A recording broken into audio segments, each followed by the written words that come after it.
El Observatorio del Poder y el Pulso.hn presenta Cuarto Poder.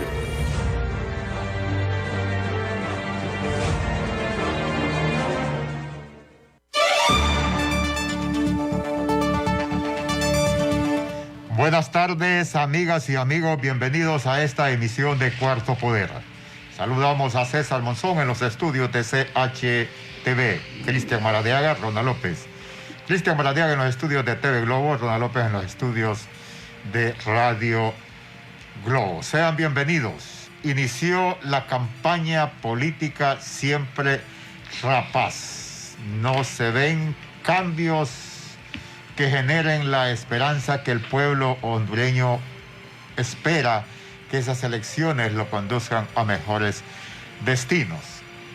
¿Qué puede prometer más el partido de gobierno con 11 años de estar en el poder y que hable de trabajo? Escuché propuestas hasta de un teleférico. ¿Y qué va a pasar con los cortes de energía que se dan en la ciudad capital, que son una modalidad? Ya se imagina ustedes de aparato a las alturas porque se le fue la energía. Pero esas son las propuestas que se hacen de gobierno más de ilusiones y entusiastas. Pero también la oposición describe hechos y los compara con la realidad que vive nuestro pueblo. No es lo mismo estar preso por un delito que yo me busqué que huir del país porque me van a matar o porque no tengo alternativas de vida. Al igual que seguir repitiendo lo mismo sin plantear qué hay que hacer para restaurar el país, reconstruir la nación. Pero la campaña para los escépticos que decían que no íbamos a ver gente aglutinada alrededor de los políticos, pues yo vi concentraciones, sin ningún tipo de medida de seguridad. Los políticos han irrespetado todas las medidas de bioseguridad contra la pandemia. Pero le damos la bienvenida al compañero Ramón Ochoa. Buenas tardes. Buenas tardes, don Carlos Paz. Un placer saludarlo, iniciar esta semana hablando de un tema pero tan importante para nuestro país. Hoy es lunes 25 de enero del año 2021. Felicidades a la mujer hondureña en su día, de parte de todo el equipo de Cuarto Poder. Saludos a nivel nacional a los que están pendientes de Cuarto Poder en los 18 departamentos a través de Radio Globo y CHTV, canal hondureño de televisión. Este fin de semana inició la campaña abierta ya de forma legal para que usted, que va a un cargo de elección popular, pueda promocionarse, pueda pedir el voto, pueda hablar de sus propuestas y pueda llegar al electorado que tanta necesidad tiene en estos momentos de escuchar propuestas congruentes, pero más allá de las propuestas, decirle a la población cómo se van a ejecutar, cómo se van a realizar y que después no salgan con las quejas que ya conocemos de hoy de la oposición. Es que somos muy poquitos, es que hay una aplanadora, es que hay una estructura grande del partido de gobierno que no nos deja, aunque nos quejemos. Entonces, ¿cuál es el sentido que participen en un cargo de elección popular? Eso tienen que decirle a la población cómo se va a reconstruir el país, un país que lo van a encontrar quebrado en las latas, sin dinero, que vamos a ocupar muchas décadas para salir de este estancamiento económico. ¿A dónde están las propuestas económicas? Esa consulta le hacemos a los políticos esta tarde. Una gran cantidad de planillas que, bueno, en el caso del Partido Libertario de Fundación, mire usted, 9 corrientes, las sábanas grandes de precandidatos a diputados, menos corrientes en el Partido Nacional, menos corrientes en el Partido Liberal y mucho más, y más de lo mismo en muchos departamentos. Políticos que están otra vez queriendo por enésima vez formar parte de las alcaldías o del Congreso Nacional. Vamos a hacer el análisis profundo con nuestro invitado esta tarde, don Eugenio Sosa. Él es sociólogo, catedrático universitario, analista, siempre nos ha acompañado en este espacio y hoy pues aquí está en el set de Cuarto Poder para analizar cómo está esa propuesta de esos políticos y cómo va a ser esta próxima contienda electoral, don Carlos. Permítame un momento al doctor Eugenio Sosa darle mi sentido pésame por la aparición de su querida madre. Me enteré y no he tenido la oportunidad. Gracias. Y le agradezco que esté acá. Gracias, Carlos. La campaña está abierta, maestro. Cómo debemos de valorarla y más que todo el pueblo hondureño, su comportamiento dicen que no se debe comportar como pueblo, sino que como ciudadana y ciudadano, de ser reflexivo.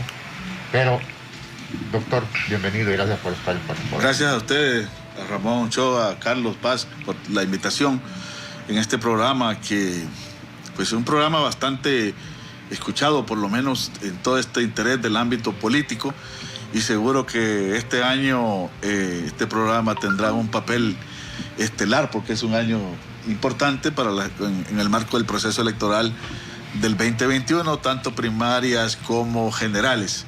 Bueno, y aquí estamos para conversar, para compartir nuestras reflexiones en torno a este tema, ¿no? Gracias por la invitación. Doctor Sosa, se prometió al pueblo hondureño, después de los acontecimientos del 2017, que se insubordinó el pueblo ante la imposición, una nueva ley electoral. OEA, ONU, Unión Europea plantearon las irregularidades y el pueblo hondureño también. Sin embargo, se va a las primarias sin la dichosa ley.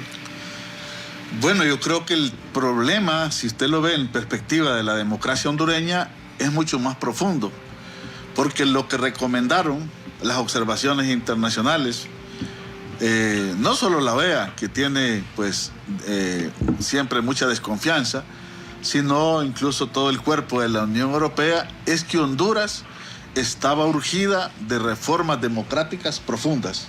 Ese era el planteamiento global. Y ahí había una lista larga de cambios que debían realizarse. Y luego eso se fue decantando en instrumentos concretos, la necesidad de una nueva ley electoral, de una tarjeta de identidad y de un nuevo censo electoral, de unas nuevas autoridades electorales y todo lo demás.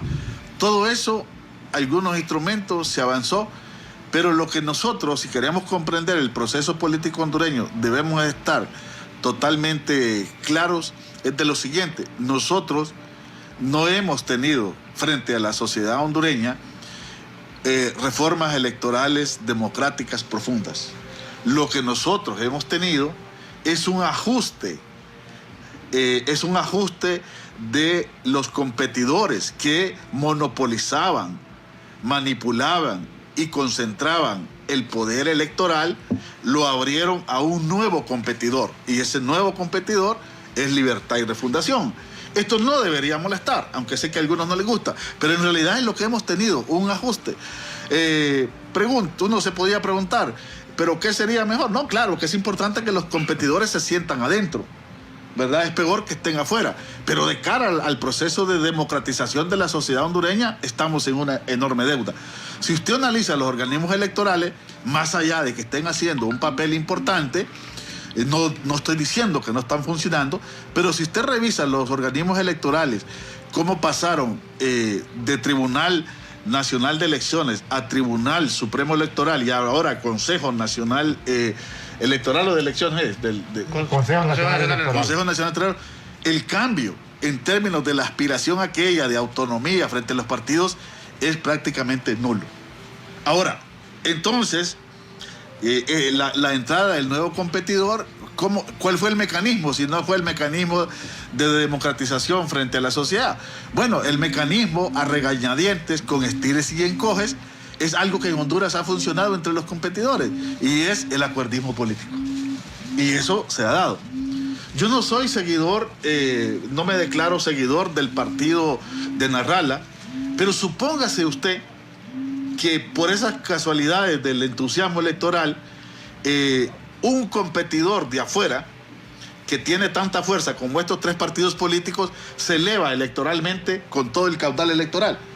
Sería un competidor que tendría un problema porque está fuera del control de los organismos y se prestaría a cualquier situación y a una nueva discusión electoral, si fue transparente o no fue, y hasta una nueva crisis. ¿Por qué? Porque los organismos, nos guste o no me guste, fueron ajustados, pero no transformados.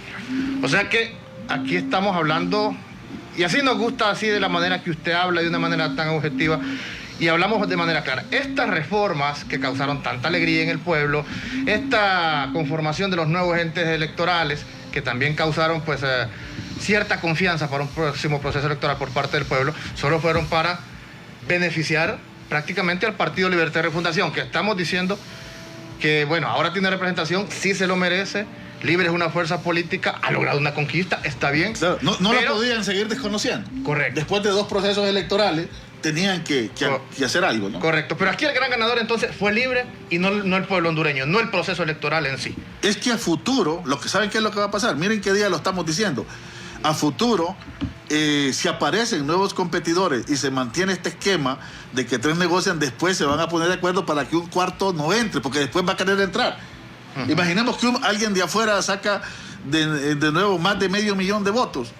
Pero aunque no gane, va a decir, yo tengo derecho a estar en los organismos. Sí. ¿Y por qué no? Porque el otro tiene 800,000 y yo tengo 500,000, 600,000. Entonces, el sistema no lo crearon para una larga estabilidad. Correcto. Lo crearon para las elecciones 2021 y para los competidores más importantes de 2021. Pero Honduras, de manera lenta, a diferencia de otros países, ha entrado a un elemento que se le llama un sistema volátil. Es decir, que está en una crisis el país, pero también los partidos tienen problemas y tarde o temprano el sistema de partidos puede volverse a mover y en el moverse va a entrar en contradicción con el sistema electoral, que es lo que pasaba anteriormente. Sí. Al entrar Libre con fuerza y estar fuera del sistema electoral, entró en contradicción contra el sistema electoral. Pero si aparece una cuarta fuerza con igual contundencia que los 3 partidos, va a provocar sismo en el sistema electoral y va a provocar síntomas de crisis. O sea, realmente no estamos avanzando en una construcción estable democrática para el país. Esperemos que estos acuerdos que se han tomado ahora funcionen para las elecciones de 2021 y no estemos en crisis cada elección que vamos. Esperemos que funcione. Y le consulto porque ahí queremos llegar. Ya se arrancó la campaña con el mismo comportamiento de siempre. El discurso, las canciones y no se llega a la propuesta concreta de cómo reconstruir este país. El Partido Nacional con 2 candidatos y está en el poder. El Partido Liberal con 3 candidatos ya iría a una cuarta elección después de haber perdido el poder, y Libre a una tercera, con 4 candidatos presidenciales y una candidata con un grupo de movimientos que la apoyan. Mire, yo creo que eso está repitiéndose ahora. Era difícil que fuera diferente y salvo que haya una renovación muy grande, lo vamos a seguir teniendo. Nosotros tenemos un enorme problema y es que nosotros tenemos liderazgos políticos de partidos que normalmente se sostienen y viven de eslogan políticos, pero no de un discurso estructurado, donde interprete la realidad que vivimos y donde proponga cosas realmente viables, no cosas, sino políticas públicas, políticas económicas, políticas sociales realmente viables para sacar al país de este atolladero en que se encuentra. Tenemos eslogan, tenemos consignas, con algunas diferencias en algunos de los políticos que buscan ganar elecciones, pero después para allá la pregunta es qué es lo que van a hacer realmente. Es una situación de bastante incertidumbre. Usted puede agarrar casi cualquier candidato y casi cualquier político y le hace esta pregunta, ¿cuál es la interpretación que tiene del problema que vive Honduras? Ahí más o menos hay cierta construcción, pero luego hacia dónde debe ir, cómo debe ser su relación con Centroamérica, cómo debe ser su relación con Estados Unidos, cómo debe ser su relación con el mundo, qué papel va a jugar Honduras en la región, en Mesoamérica y todo eso. Esas preguntas ni siquiera se las hacen. Es que no tienen respuesta, ni siquiera se hacen las preguntas.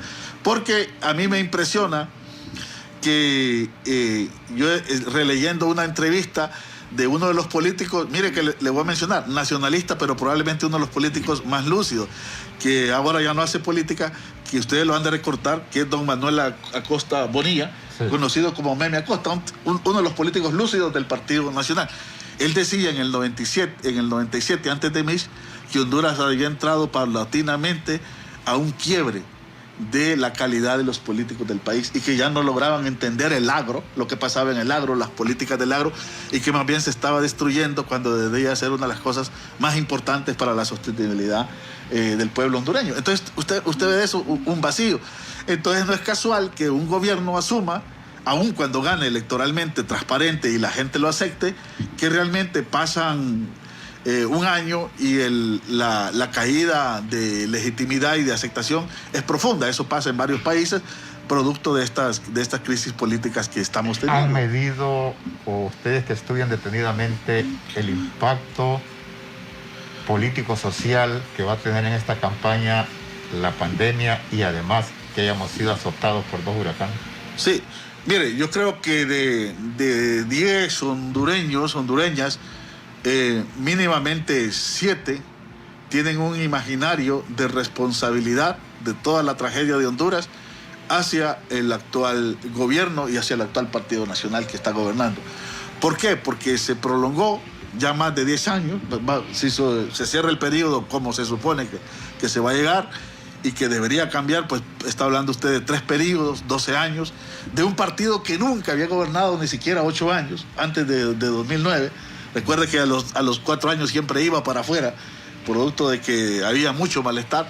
Entonces, eso ha provocado, pero si a eso le suma el arrastre de problemas de corrupción, de problemas de vinculación de crimen organizado, de problemas de los huracanes más recientes y de la pandemia, efectivamente esto va a tener un impacto importante. Ahora, la pregunta es, ¿el impacto será suficiente para que pueda triunfar de manera fácil y holgada un partido de oposición? No necesariamente. Porque aquí hay una fragmentación y usted tiene mínimamente, de cara a las elecciones generales, 3 competidores que fuera del oficialismo, ya de oposición, que realmente, o de esto que llamamos oposición, por lo menos formal, que realmente van a tener fuerza electoral. Efectivamente, Libertad y Refundación, pero también cualquier candidato que surja del Partido Liberal, ese partido no es que se iba a enterrar al 2010 como se decía fácilmente, no, ese partido tiene todavía cierta estructura ahí y una cantidad de votos importante. Claro. Y Narrala, le guste o no le guste, tiene también un caudal electoral importante. Que sean 300.000, 400.000 votos, eso es importante en un electorado como el que nosotros tenemos.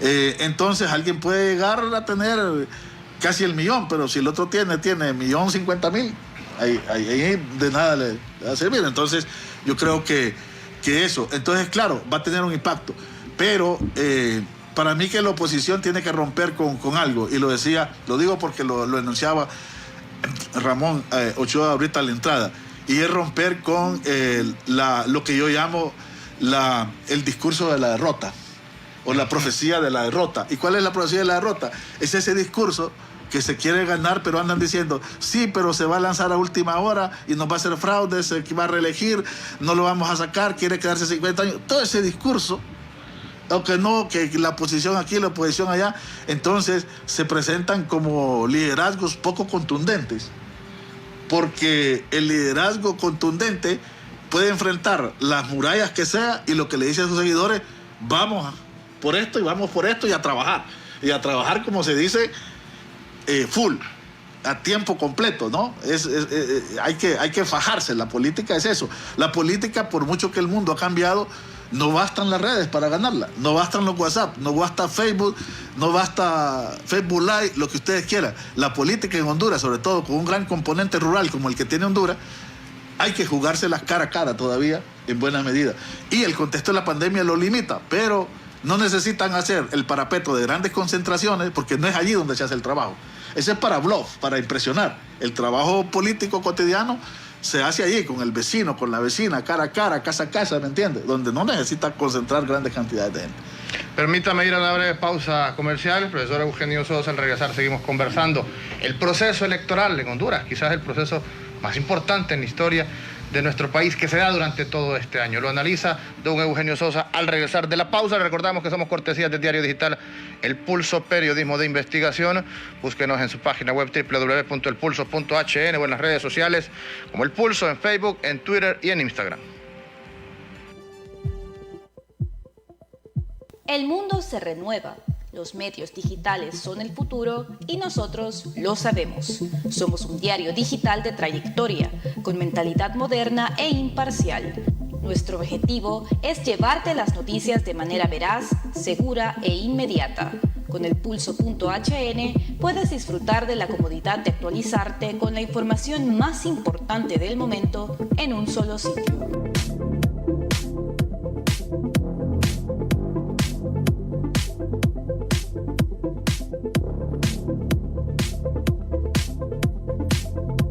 El Pulso HN, periodismo investigativo que marca el futuro.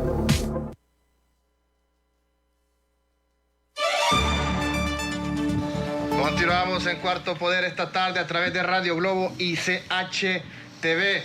Profesor Eugenio Sosa, un elemento importante que usted menciona. La alianza de oposición en las elecciones generales. Hay 2, 3 fuerzas divididas en este momento. Al final no se sabe quién va a conducir esa alianza, si se van a unir, si va a ser 1, 2 o si van a ser 3 fuerzas y no va a haber alianza. Pero para llegar a ello hay que pasar de las elecciones primarias. ¿De qué depende o de qué factores depende de estas primarias la conformación de una alianza exitosa en las generales? ¿De lo que pase a lo interno del Libre o de lo que pase a lo interno del Partido Liberal, hablando de la oposición? Mire, yo creo que, aunque hay que ver, en caso de Libertad y Refundación, hay que ver hasta dónde las nuevas candidaturas, y esto es importante también para lo que pueda pasar en el futuro de ese partido, hasta dónde realmente van a sacar su músculo y demostrar capacidad de disputa hegemónica de lo que yo llamo la hegemonía Zelaya, de la familia Zelaya en ese partido. Definitivamente que ahí prácticamente estamos ante cosas dichas. Lo que no se sabe es con cuánto margen, con cuánta contundencia y con cuánta fuerza van a quedar los demás planteándose por lo menos una negociación interna y una integración en el partido. Eso es lo que no sabemos. Pero difícilmente una de las candidaturas de mi amigo Wilfredo y de Carlos Eduardo difícilmente van a quebrar la hegemonía de la familia Zelaya, ¿no? Porque desde que se abrió ese elemento que, en mi opinión personal, en mi opinión muy personal, es un elemento lesivo a la democratización de los partidos internos. Y esto de que cuántas corrientes, así 10 se quieren unir por un solo candidato, se unen, eso en el fondo golpea la democratización, porque consolida una idea hegemónica y, querramos o no, limita que emerja el liderazgo. Si todas estas fuerzas estuvieran obligadas a presentar una candidatura presidencial como los demás partidos, podría darle una dinámica incluso diferente a Libertad y Refundación y probablemente fueran otros. Pero bueno, esto lo abrió en un acuerdo que impuso prácticamente, ¿se acuerdan? Carlos Flores, y que también Libre aprovechó, y ahí se dio una de las primeras negociaciones para abrirle la puerta a Lisi, que fue en las elecciones de 2013. Bueno, está ese abierto, y la ley lo sigue permitiendo y lo sigue avalando, pero es una cuestión que deberíamos de analizar más. Entonces, ahí están las cosas dichas. Ahora, para mí, en términos de alianza, quien va a marcar el punto de flexión hacia un lado o hacia otro van a ser los resultados en el Partido Liberal. Correcto. Porque Narrala ya está, que no es un competidor de primaria, es un competidor que va a estar a la espera. Y el Partido Liberal sí, porque presenta una disputa con diferencias muy importantes entre lo que es Gianni Rosenthal, que es el que tiene posibilidades, con don Luis Zelaya.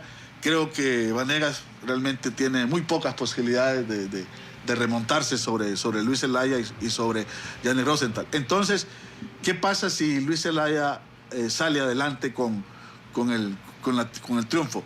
Por lo menos gente cercana a él, como Martel y otra gente, han estado diciendo que ellos tienen ya una alianza prepactada. Yo no sé si recuerden ustedes, correcto, creo que lo han escuchado. Sí. Y esa alianza, y han tenido reuniones. Y esa alianza prepactada es Narrala, Luis y Pino, supuestamente. Correcto. Y Pino no lo ha negado, lo han dicho públicamente. Entonces, esa podría ser una alianza. Si esa alianza se da, la pregunta es ¿con quién se va a aliar Libertad y Refundación? ¿O va a quedar fuera de la alianza?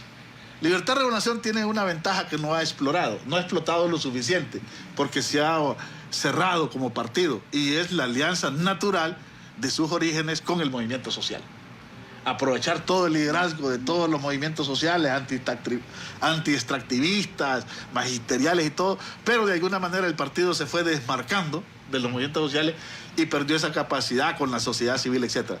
Entonces, en ese caso, ¿con quién? Le quedarían pocos partidos muy pequeñitos para aliarse y muy pocas opciones. Pero aunque no se ha dicho y no lo han anunciado, si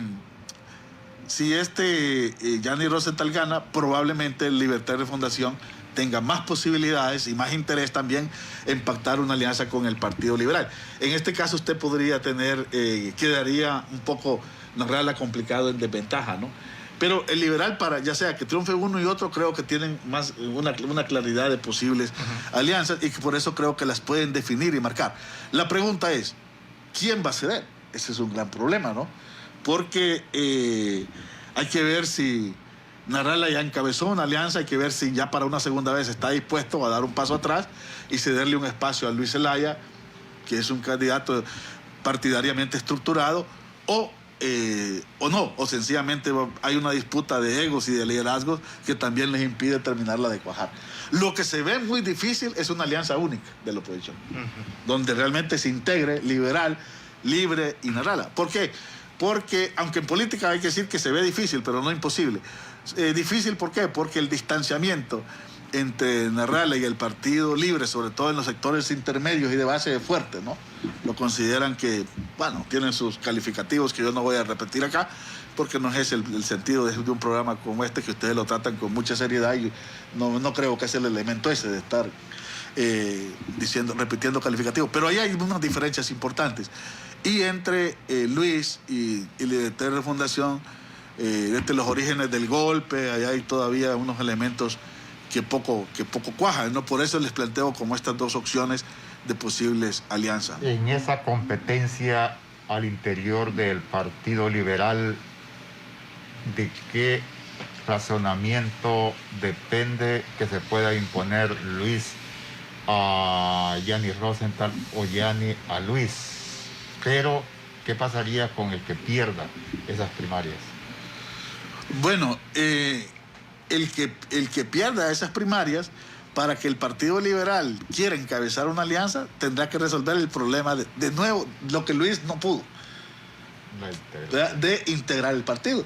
Porque no es lo mismo que usted se presente a buscar una alianza y reclame encabezarla con un partido desintegrado, a que se presente con un partido integrado. Y esa es una de las grandes ventajas de Libertad y Refundación.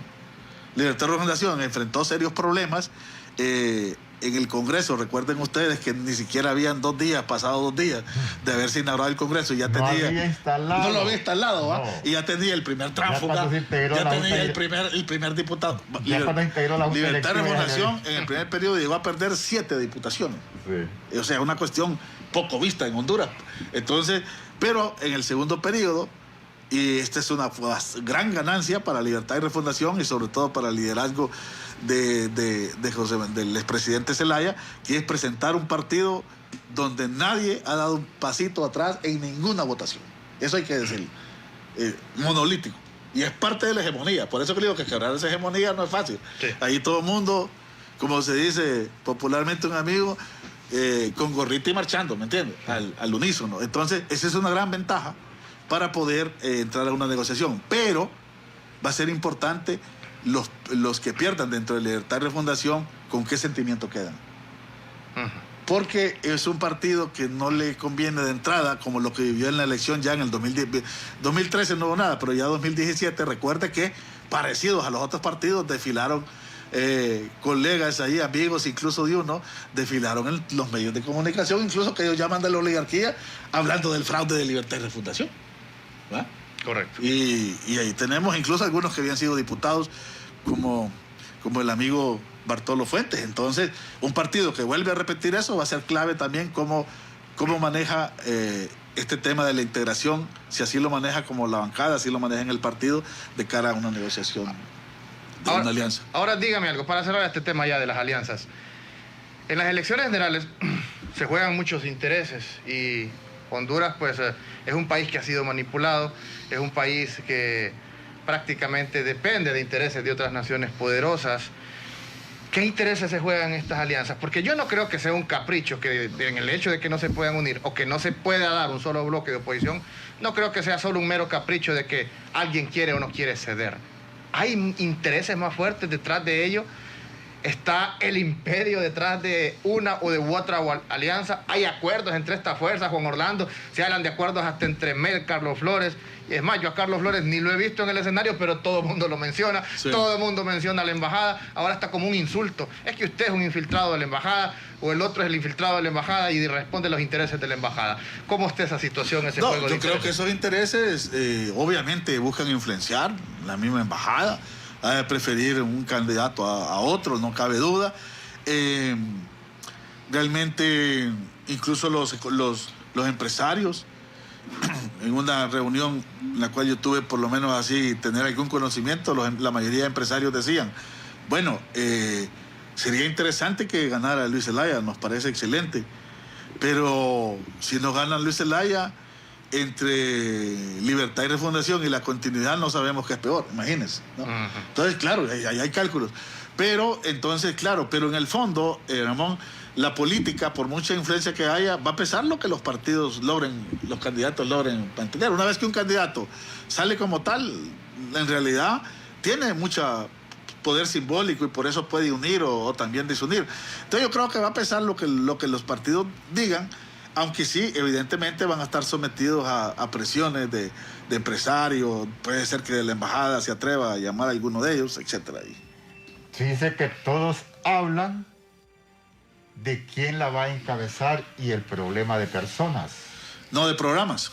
Exacto, no de los fundamentos de Estado, de nación, que debe de tener esa alianza que lleve a recuperar la institucionalidad y a unir a la sociedad hondureña. Porque lamentablemente parte de la degradación política es que las alianzas en nuestro país se cuajan y se van a cuajar en términos de repartición de cargos y prepactos de cargos. Eso va a ser importante. La alianza entre Salvador Narrala y Libertad y Refundación se fraguó sin mayores problemas por lo siguiente. Primero, porque Libertad y Refundación tenía todo estructurado y no estaba perdiendo nada a nivel de alcaldías y de diputaciones. Prácticamente no le tocó ceder en ese campo. Y Narrala estaba tan entusiasmado con ser presidente que ni siquiera peleó por un espacio de diputaciones importantes que él tenía. Por eso incluso ha terminado perdiendo algunos que tenía, pero Narrala tenía algunos diputados que tenían un caudal importante, que dentro de los 13 que llevó fueron, digamos, fieles con él y también fueron fieles al tema anticorrupción. O sea, aquí podemos recordar, algunos de ellos todavía están, como Redondo, ¿no? Un hombre que ha estado ahí. Yo creo que no podemos decir que es un mal diputado. Yo le diría en el primer periodo una Fátima Mena, con una cuestión que, aunque no sea probablemente de los partidos que simpatiza alguna gente, yo creo que ningún ciudadano puede no hacer dejar de hacer ese reconocimiento. Pero Narrala los dejó como diáspora, que fueran a donde quisieran. Algunos hallaron refugio en El Pino, y otros no sé a dónde, en las alcaldías, independientes, pero como no tenía el problema de don Salvador Narrala es que no tiene en su cabeza una estructura partidaria de cómo avanzar hacia ella.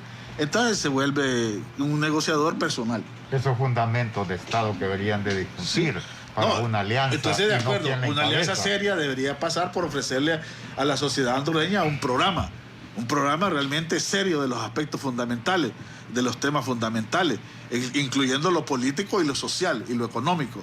Realmente, mire cómo está muriendo. Hay un tema poco levantado en el país, y yo siempre lo digo porque siento que es un compromiso y un deber. ¿Cuánta gente muere aquí por defender los territorios, el agua, por defender la tierra? Mire, va una cantidad grande de decenas y decenas. ¿Qué va a hacer el país con eso? Con las concesiones. ¿Las va a poner a plebiscito? ¿Las va a someter? Esos son los temas que la gente está sintiendo en el campo, ¿verdad? La tenencia de la tierra. La tenencia de la tierra. ¿Qué va a pasar con el tema migratorio? ¿Qué va a buscar plantear como Centroamérica, no solo como país, y Mesoamérica, ojalá con México hacia Estados Unidos? Si esos embajadores vienen acá, que los reúnan, pero aquí la Cancillería se dedican a ser activistas y a mencionar un par de problemas por la caravana, en vez de ir no son constructores. Nosotros ya ratos no tenemos en Centroamérica un liderazgo centroamericano. ¿Sí? Y mire, hemos tenido malos políticos, pero aún dentro de los políticos que hemos tenido, habían políticos que pudiera ser que no hicieron mayor cosa, pero tenían un pensamiento estructurado, como Carlos Roberto Reina, por ejemplo.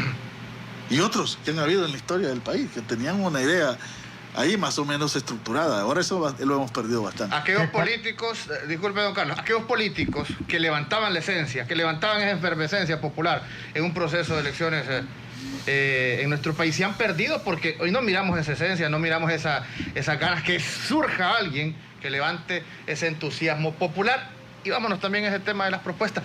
¿Por qué no hay propuestas? ¿Por qué no hay contenido en estos momentos si más bien estamos en un tiempo donde debieran de surgir, debieran de sobrar esas propuestas por tantas condiciones deplorables en las que se encuentra nuestro país?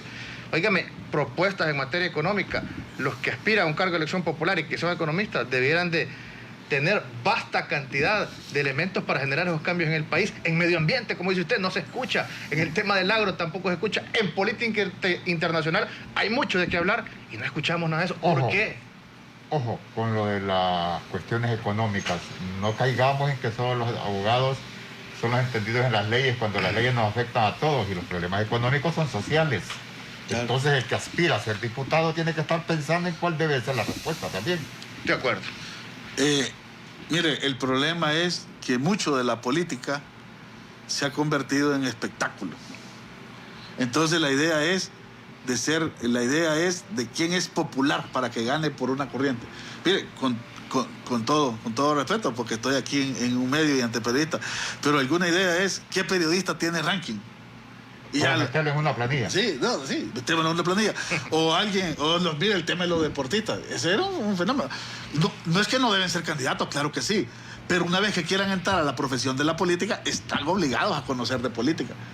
Yo le digo una cosa. Allí hay, dentro incluso de los diputados de oposición, hay muchos diputados valientes que levantan carteles, que pelean.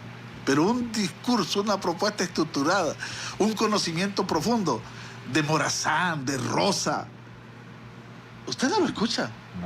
No lo escucha. Estamos vaciados, a pesar de que digan que defienden la patria. Fíjate que estamos en una cosa tan importante para cualquier país como es los 200 años de república. Pero todo el planteamiento de lo que debe ser la república, una refundación de la república, usted no lo escucha. ¿Por qué cree que levantan el cartel? Yo digo que porque no tienen nada que decir. Puede ser. Los diputados, disculpe doctor. Puede ser. Yo he dicho que son activistas, no parlamentarios. Sí, y eso ha pasado hasta con el gobierno. En una ocasión estábamos ahí en un debate con unos ministros del Partido Nacional y yo le dije, el gran problema es que ustedes como ministros parecen más activistas que ministros, disculpen, que secretarios de Estado. Porque el secretario de Estado, por lo menos donde usted lo pone, conoce ese sector, lo estudia y lo investigue. Mire educación. Por no decir otro, ¿no? Sí, un elemento, ya hablamos del Partido Libertario de Fundación y el Partido Libre y sus elecciones primarias, el pugilato, don Mauricio Oliva y don Narri Juan Azcura. ¿Quién tiene la sartén por el mango? Mire, yo creo que... ¿Quién se quedará con los sellos del Partido Nacional?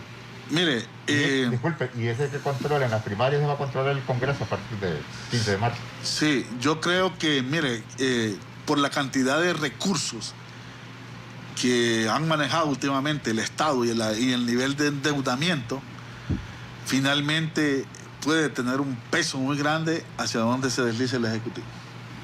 Ya a la hora de que empiecen, porque es un partido que, si bien es cierto, tiene alguna base dura, pero gran parte de esa base dura tiene que ver con los programas del Ejecutivo. Tiene que ver con las listas de clientelismo, con la lista de a quién todavía le regalan una bolsa o a quién todavía le dan unos recursos. Ahorita están diciendo que van a dar unos lempiras de nuevo para ver si que la gente tenga, como dijo Eval Díaz, para que tenga algo en la bolsa y a partir de ahí vote. Entonces yo creo que eso va a tener un peso. No es algo declarado, pero según las denuncias y las sospechas, hay una inclinación hacia Fura. Recuerde que algunos incluso por esa inclinación plantean todavía el fantasma de un nuevo intento de reelección, a pesar de que no está en la Constitución, a pesar de que fue totalmente ilegal, etcétera, etcétera. Pero bueno, ahí están moviéndose. Sin embargo, hay que ver, estar en el Congreso también es una ventaja, pero yo creo que ahí están equilibrados, pero no sorprendería que Afura pueda triunfar en unas elecciones. Es que ahí le relaciono por el planteamiento que se hablaba de la oposición. Si la oposición no hace una propuesta estructurada, prácticamente esas regalías tienen su impacto, ¿no? Claro, siempre tienen su impacto, pero por eso la oposición tiene que generar, como decíamos acá, entusiasmo. Después de las elecciones primarias, y mire realmente cómo quedan estos aspectos de competencia política electoral, va a ser importante la nueva dinámica que agarra. Cuando usted enfrenta a un partido que ha estado en el gobierno y que maneja los recursos, la única posibilidad es que genere sentimiento ciudadano hacia corrientes que realmente empujan hacia una dirección y donde la gente se va sumando y termina de conformar un bloque grande. Sí, me quería referir para nuestros televidentes y oyentes es que la oposición no esté pensando en que va a ganar un proceso electoral por el desgaste de que ha estado el Partido Nacional en el poder, por el grito de que son corruptos, de que son ladrones, de que son narcotraficantes, que no centre la oposición la voluntad divina, digo. Sí, no, exacto. Y le agrego a esto, yo creo que la oposición desde la llanura también tiene un desgaste. ¿No me equivoco? Sí, también se produce. Porque además, recuerde que varias de estas candidaturas van por segunda o tercera vez. Correcto. Entonces también eso produce su desgaste. Mire, eso es importante. La competencia política siempre va a exigir, aún por el mayor desgaste que tenga cierto partido, siempre va a exigir talento, inteligencia, organización y estructuración. Si no se avanza esos aspectos, ya sea adentro como partido o ya sea como alianza, realmente va a ser complicado.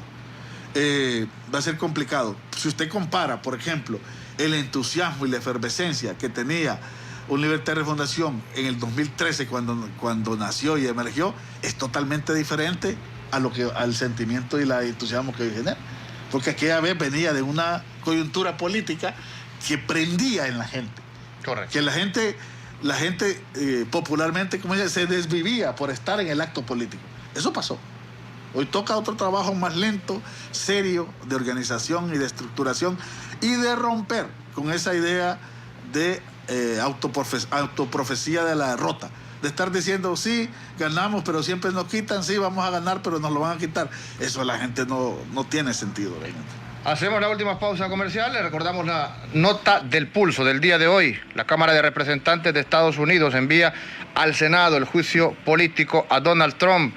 Y es que la Cámara de Representantes de Estados Unidos tiene previsto enviar oficialmente su artículo de acusación al Senado este lunes, en el que señala al expresidente Donald Trump de incitar a la insurrección en relación con el asalto al Capitolio por una multitud de sus partidarios a principios de este mes. Lee esta nota en www.elpulso.hn. El mundo se renueva, los medios digitales son el futuro y nosotros lo sabemos. Somos un diario digital de trayectoria, con mentalidad moderna e imparcial. Nuestro objetivo es llevarte las noticias de manera veraz, segura e inmediata. Con el pulso.hn puedes disfrutar de la comodidad de actualizarte con la información más importante del momento en un solo sitio.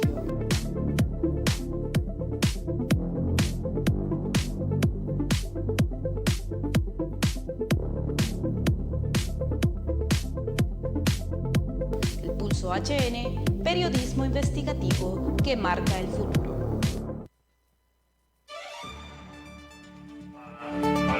Para concluir, ya estamos llegando a la etapa final de Cuarto Poder de este día. No quiero que se me escape poder consultarle el desempeño del Congreso Nacional de la República.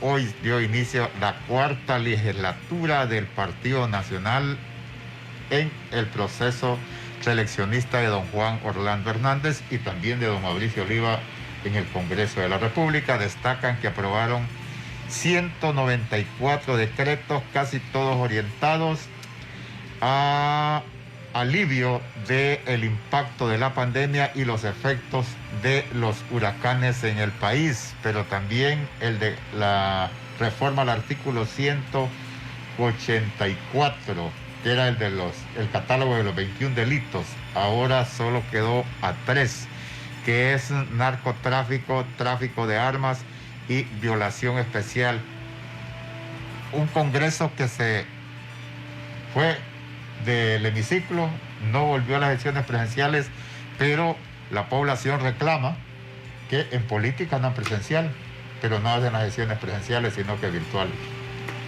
Sí, eso realmente bota la excusa de que es por la bioseguridad cuando andan abiertamente en estas concentraciones. Mire, ese Congreso habla de esa cantidad de leyes, pero pudo haber sido el doble de esas leyes. Y la pregunta, creo yo, es cuántos de esos realmente fueron a atacar de fondo los problemas de la gente y a resolverle los problemas de la gente. Solo en el tema financiero, en relación a la pandemia, fueron leyes que no provocaron ni obligaron a los bancos a darle un trato diferente a la gente. No hubo gente que solucionar su proceso de endeudamiento, su proceso de sus tarjetas de crédito, porque son una cantidad de leyes permisivas a que el banco lo haga si quiere. Porque los gobiernos, una de las cosas de los poderes que realmente respetan y también contribuyen a que se hagan más ricos, es a todo el sistema bancario. No sé si ustedes se han fijado que Juan Orlando, cuando habla de esos grandes programas que dice que lanza, cuando se refiere a los bancos, le dice, por favor, le dice, ¿no? Es un presidente disminuido ante lo que es la oligarquía financiera de este país, y ellos hacen lo que quieren. Entonces, así hay otras leyes, que en realidad fueron leyes bastante proempresariales. Aquí aprovecharon la pandemia del huracán y lo morazánico para romper. Yo no digo que no está bien, pero en realidad lo aprovecharon para romper algo que los empresarios a gritos les venían diciendo que rompieran, y era el control de la población por los dígitos. Entonces ahí se fue mezclando todo hasta romper todo y a dejar de hacer ese proceso. Y hoy, por mucho que los médicos, como Maña y como los del Colegio Médico de Honduras, griten que volvamos a cierto nivel de restricción, no vamos a volver, porque ese tema de la economía pesa mucho. Peor en este año electoral para los empresarios y para obtener recursos también de cara al proceso electoral de noviembre de 2021. Esos recursos que van a recaudar y ese dinero que van también a endeudarse va a tener también su utilización electoral, porque gran parte de la corrupción en Honduras desemboca en temas electorales. La ley de política limpia la relativizaron también, una unidad que poco funciona, que ahí están los partidos también de oposición y no promete mayor cosa. Entonces, además, un Congreso que 4 o 5 leyes de esas, no importa cuántas sean, fueron realmente para construir impunidad y despachar a la masa, es parte de sus logros también. Eso lo hubieran dicho, fueron los primeros que lanzaron el informe y la sugerencia que la masa se fuera del país. Correcto. Parte de esos logros son los que deberían de haber lanzado, pero que son logros con un impacto negativo grande para el pueblo hondureño. Sí, para ir cerrando, profesor Eugenio Sosa, el análisis de este proceso de elecciones primarias en cuanto a números, ¿cómo se podrá determinar? Hablando del ánimo de la población, hablando, del factor del censo desinflado. En el último proceso teníamos cerca de 6 millones de votantes, hoy tenemos 5 millones. ¿Cómo explicar eso si surgen nuevos votantes? Hablemos del elemento de las personas que se van, son decenas de miles o cientos de miles, no sabemos cuánto, y hablemos de ese entusiasmo, de la falta de capacidad económica de la población, el desinterés por los procesos electorales y por los políticos en general. Va a pasar todo eso que le estoy mencionando y muchos factores facturan estas elecciones primarias para que baje el caudal electoral en los 3 partidos que van a primarias. Con eso que dicen que ya lo desinflaron, a pesar de que supuestamente cada proceso electoral entra en 600,000 nuevos electores, se Correcto. Supone, por el crecimiento de la juventud. Mire, si entre todos los partidos asiste el 50% del censo electoral, que se sientan felices. Estamos hablando de 2.5 millones entre 3 partidos políticos, deberían estar súper satisfechos de que está todavía la gente con una cuestionante, sobre todo porque hay desgaste, el voto duro, y eso prometería que las elecciones realmente de noviembre mínimamente trascienda los 4 millones por lo menos, o mínimamente 4 millones o más, y se acerque a una votación importante, pero es posible, hay que ver si lo logran, ese 2,5 millones entre los 3 partidos políticos. Sí, sé que... Porque, ojo, aquí hay una cosa, la pregunta es si el tribunal, recuerde que este tema lo manejan los partidos, Y la pregunta es si va a ser fiel este dato que nos den los partidos políticos. Esa es una pregunta que a mí todavía no me queda totalmente satisfecho. Yo, guardándome el nombre, pero una vez conversando ahí con una gente de un partido, yo les pregunté cuánto sacaron el voto y me dijeron, sacamos tantos miles. Y uno mismo correligionario de lejos, no, siendo honestos, sacamos como unos 100,000 menos. O sea, ¿me entiendes? Sí, no, entonces, ¿de qué estamos hablando? ¿Va? Estamos claros. Ese es el elemento que le consulto, porque ¿cómo debe de ser la persona que aspira a ser diputado para que el votante, la mujer o hombre, tenga interés? Porque los diputados son los que jalan ese voto a nivel de departamento y el alcalde a nivel de municipio. Sí. No, y ahí tenemos una gran tema de reelección también. Ahí, viendo las planillas, según parece, mínimo las 5 primeras posiciones o más están a querer volver a competir. Sí, y en las primeras posiciones. Mire, yo creo que el diputado descuida mucho la relación con sus departamentos. Por eso muchas veces los alcaldes lo trabajan más todavía, porque como están separados, pero los diputados descuidan mucho y como con alguna pequeña regalía y un par de gritos en el Congreso, se cree que con eso se puede sostener y a veces lo logran, pero el trabajo de arraigo departamental, de construcción, de pensar el departamento, los problemas del departamento, etcétera, ahí hay un gran vacío. Esa debería ser la tarea. Mire, el Congreso tiene 3 grandes funciones y a partir de ahí habría que medir a los diputados. La función de representación, es decir, usted representa una población y un departamento, un territorio. Y la pregunta es, ¿qué ha planteado este diputado, si lo lográramos uno por su territorio? Ahí le digo que el balance es bastante bajo y el resultado efectivo bastante bajo. 2, el tema de rendición de cuentas. ¿Cuánto se ha preocupado y han planteado que secretarios de Estado, etcétera, etcétera, vayan a temas de rendición de cuentas?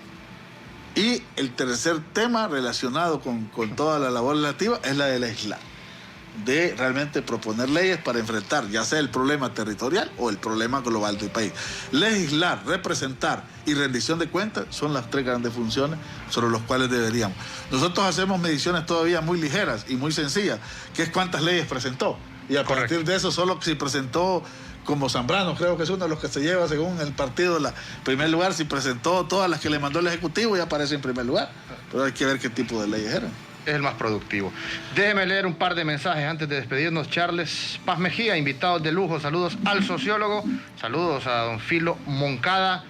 Saludos a Will Serrano. Le manda saludos, profesor Will Serrano, que es sociólogo también. Sí, claro. Y don Gilberto Ríos, dice Gilberto Ríos, que el sistema electoral del país está roto. Los esfuerzos por recuperarlo han sido bloqueados por los operadores de la oligarquía. Si no hay apertura democrática en Honduras, la crisis política no podrán contenerla. Para cerrar, profesor, el tema de los nuevos valores, de las nuevas caras, de los nuevos rostros que tanto se exigen en política, ¿tendrán oportunidad en este proceso o es muy corto el tiempo que han tenido para hacer campaña por el tema de la pandemia? Ya estamos a 40 y pocos días del proceso de elecciones primarias y las figuras conocidas son las que puntualizan la población. Conozco a pero ¿y los nuevos? ¿Habrá oportunidad para esos nuevos? 49 días. Mire, ahí hay en sociología, toda organización, institución, y es el gran problema.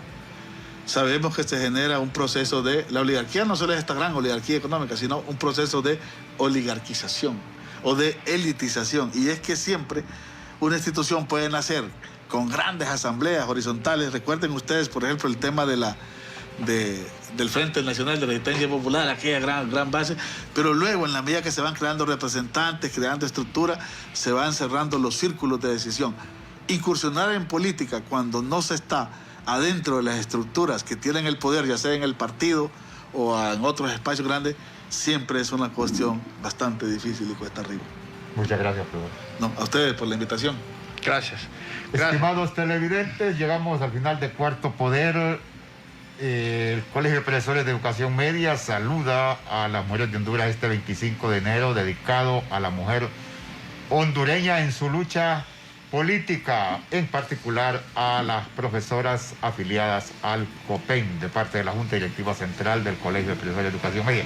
Quiero saludar a un amigo, disculpa Mario, se me había olvidado, ya casi 15 días, Saludo a Mario, tiene un puesto de ventas ahí de comales, de ollas, de esas artesanales, en la esquina del puente Soberanía, pero más me acuerdo que está en la esquina desde el estacionamiento del Ministerio de Educación. También se me olvidó su apellido, Mario, pero gracias por escucharnos, Mario, ahí en el mercado, frente a la entrada al mercado Álvarez. Para mayor dirección, el estacionamiento, pues ahí Mario tiene su puesta de venta de comales y otros artículos de cocina. Y aguarden hasta el sector 3 de la colonia 3 de Mayo, igual que a doña Alma Jácome. Doña Alma Jácome, que va de regidora en la planilla de doña Belinda, en el reparto abajo. Saludos, pueblo hondureño. Recuerde, solo involucrándonos, participando, tomando el control político de la nación, vamos a generar los cambios. Es el momento de las nuevas generaciones. Este es Cuarto Poder. Mi nombre es Ramón Ochoa. Con permiso. El Observatorio del Poder y el Pulso.hn presentó Cuarto Poder.